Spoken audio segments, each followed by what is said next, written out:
to know each other and then not talk to her for a year. Go out once a year. That's not this. No. Why is she back? She's back? The air inside that house was always heavy, but the moment Christine's children stood in Mary's path, you could feel something shift. Words weren't just sharp, they cut, leaving wounds that never really healed. Imagine being a kid, told by someone who's supposed to protect you that you're less than, that you're in the way. That wasn't just conflict between adults, it was an entire generation of kids carrying scars from how power and control were handed down. Hi, I'm Sarah, and this is TLC's Sister Wives Daily. Welcome back. Please subscribe now and tell me what you think in the comments, because this story is one of the most raw and painful pieces of the Brown family's truth. Christine's memoir doesn't hold back, and what she shares about Mary's treatment of her children pulls back a curtain fans had only guessed at for years. We've seen the cold looks, the clipped tones, the way certain kids seemed to shrink when Meri was in the room. But hearing Christine describe it in her own words makes it undeniable. This isn't just about a clash of personalities. It's about a household where love was supposed to be spread evenly, but instead became a tool of hierarchy and humiliation. And it all builds to that final blowout, the breaking point where Christine stopped swallowing her pain and started speaking it. In this video, we're walking straight through those memories and the fallout they left behind. By the end, you'll understand why Christine couldn't stay silent anymore, why her children's safety and dignity mattered more than keeping the peace, and why this fight marked the beginning of the end for her place in the Brown family. This is one of those stories you can't look away from, because it changes how you see everything that came after. From the very first season, viewers were pulled into the unique story of the Brown family.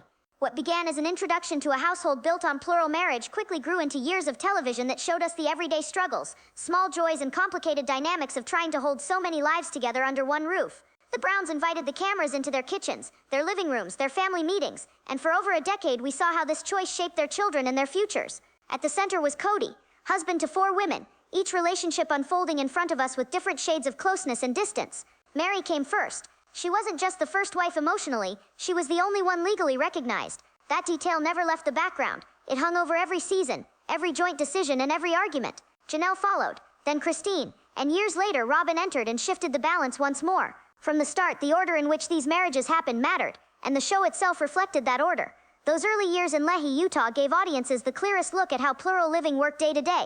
All the wives and children shared one large home divided into sections. The camera moved between kitchens, bedrooms, and shared family spaces where kids spilled across couches and staircases. It looked full of life, but it was also crowded, and that closeness amplified tensions that might have been easier to avoid in separate homes.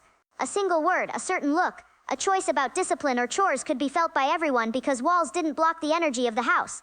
Later came the move to Las Vegas. The Browns shifted into 4 separate but neighboring homes, a major turning point both for the family and for viewers. Space offered relief from constant contact, but it also highlighted differences in how the wives managed their households. It became more visible who was thriving, who was struggling, and who seemed to hold more sway with Cody when group decisions came around. Again, Meri's legal status lingered quietly in the background. She had certain privileges others didn't, from paperwork to how her opinion carried in discussions, and the wives themselves often referenced her position as the first. When Robin joined, her presence reshaped the family order again. Cameras caught the excitement of new love, but also the quiet discomfort of the older wives as they adjusted to a fresh face who carried her own children and expectations. Christine, in particular, showed on screen the cracks forming in her confidence. Viewers remember scenes where she struggled with jealousy, where she admitted feeling pushed aside. Those moments weren't isolated confessions. They tied directly back to the foundation of the family structure, where Meri had begun as the legal wife and each woman after her stepped into a hierarchy that was never equal, no matter how often sisterhood was emphasized. Through all these seasons, subtle cues told the story. In group interviews, Meri often sat closest to Cody. During family dinners, her voice carried authority even when she said little. Decisions about property, moves, or children's schooling often showed her influence, even as the other wives tried to present a united front. It was woven into the rhythm of the show, the order of introductions, the framing of shots, the language the wives used themselves. This background matters because Christine's later accounts of Meri's treatment of her kids didn't happen in a vacuum. They grew from this foundation where Meri's role was cemented as first, as legal, as the one with an extra layer of legitimacy that no amount of shared faith or sisterhood could erase. For Christine, stepping into that household meant not just carving space for herself as a wife, but protecting her children in an environment where the lines of authority were already drawn long before she arrived. That history is the soil in which the later conflict grew. Without it, the moments Christine describes, the sharp words, the household rules, the tension between kids and adults would feel isolated. With it, they form a pattern, one we've all watched on screen without fully naming until Christine put words to it years later. Christine's entrance into the Brown family was presented on the show with a mix of warmth and anticipation. She wasn't just another figure in the background. Her arrival felt like the completion of a structure already in motion. Viewers remember those early episodes where she stepped into the household with her signature smile and a genuine eagerness to belong. For Christine, being part of a plural marriage wasn't foreign. She had grown up with polygamy around her, and she believed deeply in the values that came with it. On camera, that conviction showed in the way she spoke about wanting to support the other wives and in the way she dreamed about building a family with Cody. In those first years, Christine and Cody shared a closeness that stood out. Their bond had a lightness, often captured in small moments like the way she laughed at his jokes when they were sitting on the couch, or the way she looked at him during group interviews. For viewers, those moments felt genuine, not staged. They had a rhythm together that was different from the careful formality Cody sometimes showed with Meri. While Meri's connection with Cody often carried the weight of history and legal authority, Christine's interactions carried an easy warmth that viewers picked up on immediately. The contrast was clear on screen. Meri had the official title, the legal recognition, and she often carried herself with a sense of control that matched her role. Christine, by comparison, seemed lighter, more open, eager to make the plural family idea work. When they were all living in the shared home in Lehi, the difference came through in the smallest household details. Cody and Christine would often be shown in the kitchen, joking or talking while she cooked. In those days, Christine called herself the caregiver of the family, and the cameras made sure viewers saw it, her with the kids, her handling meals, her steady presence in the chaos of a crowded house. But for every warm interaction with Cody, there was an undercurrent of tension with Meri. The show often caught the little shifts in body language, Christine looking down when Meri spoke firmly in family meetings, or the silence that followed when Meri questioned a decision involving the kids. As a viewer, those quiet moments told as much of the story as any direct confrontation. The hierarchy was unspoken but visible. Meri with her legal authority, Christine trying to find her footing as the third wife. Still, those early days were filled with a sense of hope for Christine. She was building a family with the man she loved, and she poured herself into that role. One scene fans often recall is her excitement during the birth of one of her children, with Cody by her side trying to support her in the way she needed. The tenderness there was real, a reminder that in the middle of this complicated structure, there were genuine bonds of love and family being formed. Watching those moments now, knowing what came later, hits differently. Back then it was easy to root for Christine because she seemed so open-hearted, so ready to share her life in this unusual setup. I'll be honest, as a viewer myself, I always felt a pull toward her. Maybe it's because she carried a vulnerability that was easy to relate to. She wasn't polished like Meri or commanding like Janelle. She came across as human in a way that made her struggles later on even more painful to watch. The seeds of conflict, though, were already there. Every time Cody leaned into Christine with laughter or affection, the shadow of Meri's status hung over it. Cameras showed Meri's reserved expressions, the subtle signs that her role as the first wife was not just about love but about power. And for Christine, those contrasts shaped her early experience in the family, being loved by Cody in private moments, but constantly reminded in group dynamics that Meri's voice mattered more. As the family grew and the responsibilities multiplied, that fragile balance became harder to maintain. The tension between what Christine thought she had with Cody and what the household structure demanded of her kept building. That slow pressure captured in everyday moments on the show was what eventually pushed her toward the first real confrontation with Meri. You could see it coming in those early seasons if you watched closely enough. The smiles with Cody, the shadows in family meetings, the way Christine's light dimmed just a little when Meri entered the frame. When you go back and rewatch those early seasons of Sister Wives, it becomes almost impossible to miss how Meri's position as the first wife shaped the family dynamic. She wasn't just Cody's partner in the beginning, she was the legal anchor, the one with paperwork behind her name, and that status carried through in daily life. On screen it showed up in subtle and not so subtle ways, her opinion often being the last word in group discussions, her authority in the shared home, and the way the kids responded to her tone compared to the other wives. That first wife privilege wasn't a theory, it was something you could feel in the rhythm of the household. One of the clearest examples came in the way house rules were handled. Viewers saw scenes where Meri enforced structure with a firm hand. She wanted things orderly, she wanted things her way, and because she was the first wife, that often became the default. Christine, who described herself as the more easygoing caregiver, clashed with that rigidity. Janelle, with her quieter, practical personality, often faded back but still lived under the same set of rules. And because they all shared one roof in those Lehi years, Meri's preferences weren't just personal, they became family law. The towel story has become one of those small but unforgettable details that fans bring up again and again. Christine shared that Meri laid down strict rules about towels in the house, assigning who could use what, and making sure everyone followed her system. To outsiders it might sound minor, but inside a crowded home with multiple wives and children, it was a constant reminder of who had the authority to decide even the smallest daily details. Towels weren't just towels, they became symbols of control. And Christine, who leaned into nurturing over policing, often found herself and her kids caught in those power struggles. What makes these moments stand out is how visible they were on camera. You can watch episodes where Meri corrected the children sharply for behavior that might have drawn only a gentle word from Christine. You can see Janelle's kids pulling back a little, sensing that the rules changed depending on which adult was in the room. For Christine's children especially, it created a sense of walking on eggshells, never fully sure whether they were safe to relax or if they would be reprimanded. The imbalance played out in small decisions too. Shared meals, chores, even where kids sat at the table. Those were opportunities for Meri's authority to be felt. In interviews, the wives often spoke about wanting unity and equal respect, but the footage told a different story. Meri's sharper edges, her tendency to enforce rather than compromise, contrasted with Christine's desire to keep things warm and welcoming. And in a house where space was tight, those differences weren't abstract. They were felt every day in every corner. One scene that stays with a lot of viewers is a family meeting where Meri raised her voice over what seemed like a small household disagreement, while Christine shrank back, nodding quietly. Meri pushed her point until it was accepted. On its own, maybe that wouldn't mean much, but lined up with all the other scenes, the towel rules, the strict corrections, the silent compliance from the other wives, it painted a picture of a hierarchy that was hard to deny. For Christine, those rules chipped away at her sense of safety and belonging. She came into the marriage believing in plural unity, believing she could build a home alongside the other women, but the day-to-day reality was different. Each rule enforced by Meri became a reminder that Christine wasn't equal, that her voice could be drowned out, and that her children were especially vulnerable to criticism in a way that Meri's didn't seem to be. Janelle's experience added another layer. Known for her independence, Janelle often kept her distance in conflict, but even her kids weren't shielded from the effects of Meri's policing. Viewers saw moments where they seemed hesitant, where the line between fairness and favoritism blurred. It wasn't just Christine who felt the weight, it was anyone who wasn't directly under Meri's wing. Watching all of this unfold through the show, the emotional impact becomes clear. Control in a family this large doesn't just shape chores or meals, it shapes identities. For Christine's children, it meant learning early that love and safety weren't guaranteed. For Christine, it meant battling the quiet knowledge that she could provide nurturing all day long, only for it to be undone by a sharp comment or a household rule she didn't set. This wasn't open warfare, it was daily life.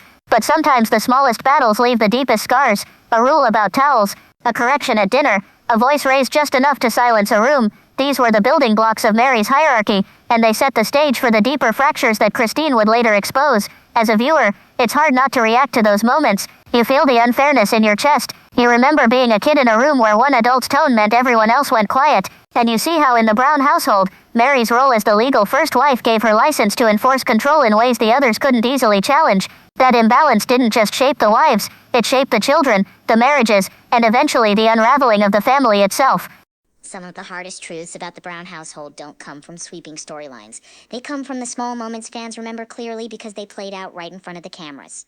Christine's memoir gives those moments sharper edges, but the show itself left a trail of evidence. To understand why Christine's accounts of Meri's behavior ring so loudly, you have to walk back through those scenes one by one. Let's start with the Wyoming years. Long before Vegas or Flagstaff, the family was crammed into a small house where bedrooms rotated and privacy was almost non-existent. The walls were thin, the rooms were shuffled, and the rules of who slept where shifted constantly depending on who needed space. On screen, the wives described it as cozy, but what you saw in those episodes was a constant sense of unease. Kids piled into rooms, voices carried through walls, and every move felt watched. For Meri, structure and control came naturally in that environment. But for Christine, who leaned on flexibility and warmth, it was suffocating. Even then, the seeds of tension were planted. That small house was like a magnifying glass. Every conflict burned hotter, every word carried farther, and Christine's children often felt the heat most. Fast forward to the cruise episode, one of the most painful scenes for fans who cared about Christine. On what should have been a joyful family trip, Meri's sharp words turned public. Cameras caught her directing comments toward Christine that weren't just critical, they were humiliating. The energy of the group shifted instantly, and Christine's face told the story without words. That moment stood out because the insults weren't whispered in private. They were delivered with everyone watching, kids included. The setup was pure family fun, the conflict came in a few clipped lines, and the payoff was a silence so thick viewers at home felt it. It was a perfect example of how Meri's authority could overshadow everything else, turning a vacation into another reminder of where Christine stood. Then there's the cashier incident with McKelty, a scene that still stings years later.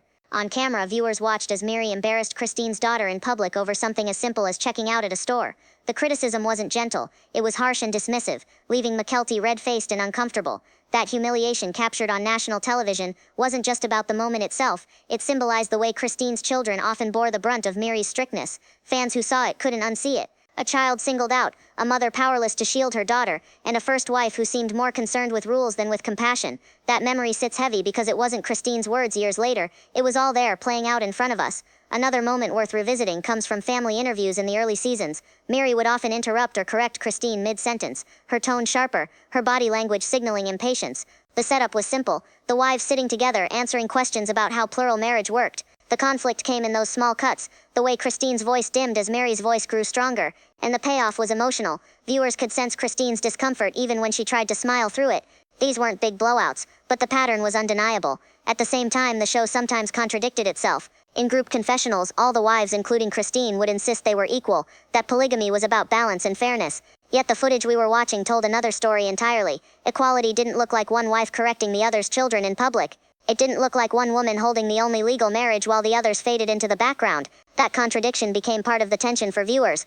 The words said one thing, the cameras showed another, and Christine's later revelations confirmed what fans had already suspected. The harmony wasn't real. One of the most subtle yet telling arcs came during the Vegas years. With separate homes, Meri's direct influence over daily routines lessened, but when the family gathered, her tone and authority resurfaced.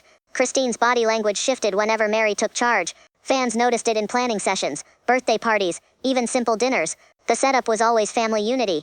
The conflict came when Meri's voice cut across the table, and the payoff was Christine going quiet, her warmth dimming in the presence of authority. The tension built slowly but consistently. By the time the blowout fight happened, the groundwork had already been laid in these earlier scenes. Fans had seen the rules in Wyoming, the crew's humiliation, the cashier incident, the interruptions during interviews, and the sharp corrections at group gatherings. Each scene was a brick in the wall between Christine and Meri. Looking back, the show almost invited us to piece it together. It gave us the setup of a happy plural family, it showed us the conflicts in everyday life, and it let the payoffs linger in Christine's silences, in her children's discomfort, in the way viewers leaned closer to catch the cracks in the family image. And when Christine finally spoke out years later, none of it felt like a surprise. The evidence was already there, scene by scene, episode by episode, moment by moment. The most striking thing is that these weren't hidden moments. They were broadcast to millions, tucked between family dinners and road trips, presented as reality TV, but leaving an emotional record that's impossible to ignore. Christine's memoir might have given voice to her pain, but the show itself gave us the proof. And once you line up those scenes in order, the pattern is unmistakable. The story wasn't about a single fight or one bad day. It was about years of hierarchy, control, and humiliation, all caught on camera for anyone willing to see. On screen, the sister-wives story was often packaged as love, faith, and family, but underneath those glossy themes was a reality that viewers couldn't ignore. Christine, Janelle, and eventually Robin all lived as non-legal wives. For Christine in particular, that position wasn't just symbolic, it shaped every choice she made, every risk she carried, and every fear about her children's future. The show may not have framed it as a legal drama, but the vulnerability was there, woven into the way the Browns talked about property, money, and who really held the paperwork. From the earliest seasons, the cameras made it clear that Cody and Meri were the only legally married pair. That wasn't just trivia, it was the structure everything else balanced on. Meri had the legal status, the name on the marriage license, the rights that came with being a lawful spouse. Christine, by contrast, had spiritual vows and community recognition, but no protection under state law. The show brushed past the implications, but the imbalance was visible every time paperwork or decision-making came up. One wife had legal ground, the other stood on faith. Christine often smiled through those interviews, but fans could read the tension. She was raising children, building homes, and contributing to family finances without the legal anchor that would secure her place if anything fractured. That insecurity wasn't spelled out in legal terms on TLC, but you saw it in the way Christine spoke about her dependence on the principle of plural marriage, as though the belief itself was the only glue holding her spot. It wasn't law, it was hope. Property became the most visible flashpoint. When the family bought homes in Las Vegas, episodes showed the wives struggling with mortgages and paperwork. The camera lingered on forms, signatures, and who was allowed to sign. Christine's home was financed in her name at one point, but those decisions came with uncertainty. If her relationship with Cody collapsed, her home, her finances, and her stability for the children could unravel quickly. The show didn't dwell on contracts, but the unease was obvious in her voiceovers. She didn't have the same confidence Meri projected, because she didn't have the same protections. Even earlier, in Wyoming and Lehigh, the family's setup made the imbalance clearer. Shared houses, pooled incomes, and joint purchases blurred lines. But when questions about legal rights arose, only one answer existed: Cody and Meri had the contract. For Christine, it meant living in a constant gray zone. She was central in raising children and keeping the family running, yet always technically an outsider in the eyes of the state.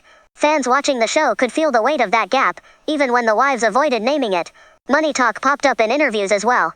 Christine admitted more than once that finances were tight and required sacrifice, but she wasn't in control of a joint bank account the way a legal spouse might be. She depended on Cody's decisions, Cody's dispersal of funds, and Cody's sense of fairness. That left her exposed.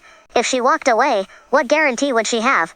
On screen, that fear surfaced in subtle ways. Her nervous laughter, her emphasis on faith whenever questions about security came up, her careful avoidance of the word rights, and that's where the emotional stakes land hardest.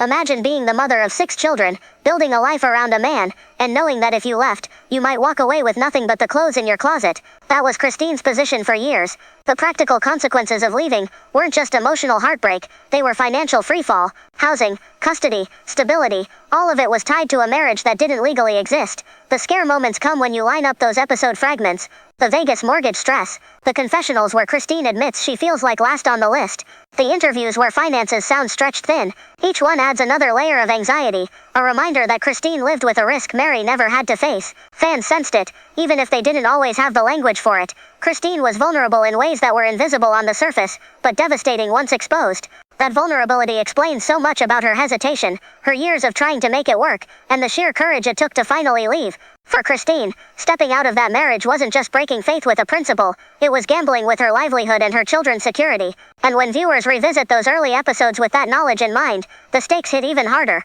Every smile hides the weight of a system that gave her love without protection, family without legal grounding, and decades of fear about what would happen if she finally said enough. Christine's story reaches its heaviest point not in shouting or dramatic scenes, but in the quiet resolve that came after years of trying. Viewers saw the shift unfold on camera, first in her exhaustion, then in her steady refusal to pretend. For Christine, the hurt from Meri's treatment had built brick by brick. It wasn't just one sharp word, one humiliating moment. It was the accumulation of years of living under a hierarchy, where she and her children felt small. That's why her final line about the relationship being done struck so deeply. When Christine said she had no interest in repairing things with Meri, it wasn't cruelty, it was clarity. Fans recognized the weight of that statement. In a family built on forgiveness and the constant call to keep sweet, choosing a boundary was radical. For Christine, it meant acknowledging that some wounds don't heal just because time passes. On screen, that refusal carried the force of someone protecting herself and her children at last. And yet the contradictions were real. The show captured moments after that declaration where Christine and Meri still interacted at family gatherings, in group interviews, in the ordinary rhythm of a plural family still tied together. There were smiles exchanged, conversations that sounded polite, even hints of cooperation. These moments complicate the narrative. They show how hard it is to sever ties in a household built on shared history, children, and years of entanglement. Christine could say done, but real life required a softer line. As the host, I have to sit with both truths. I empathize with Christine's exhaustion and admire the courage it took to voice her boundary, but I also notice the blind spot, the way she still leaned on the family system even as she condemned parts of it. It doesn't weaken her story, it makes it more human. Who among us hasn't said we were finished, only to find ourselves pulled back into old patterns, old conversations, old relationships that still had a hold? Christine's refusal to reconcile with Meri wasn't a clean break, it was a lived break, one that wavered at the edges but held at its core. She drew a line, and even if circumstances blurred it at times, the emotional decision never shifted. That's why her arc resonates so strongly with viewers.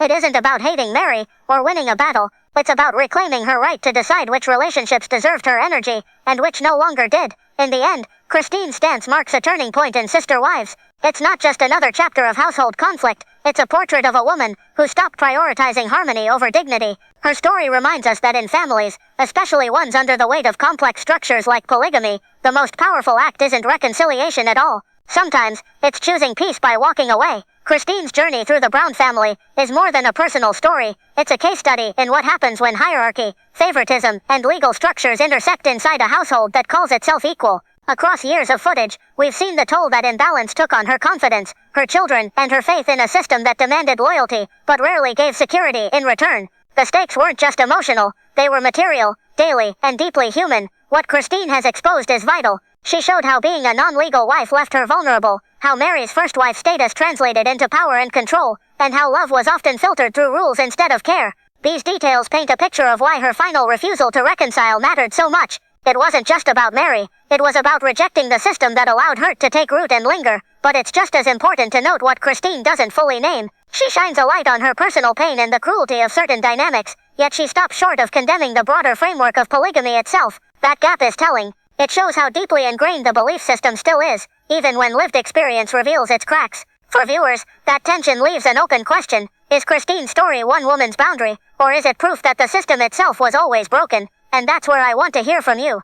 Do you see Christine's choice as an act of individual strength, or as the inevitable fallout of a flawed structure? Drop your thoughts in the comments. I read them all and they help shape every new video we build together. If you haven't already, please make sure you're subscribed so you don't miss the next deep dive into the Brown story and all the truth the show leaves between the lines. Christine's arc reminds us that silence protects no one, and that even in a family that preached togetherness, sometimes the bravest act is walking away. I'm Sarah, this is TLC's Sister Wives Daily, and I'll see you next time.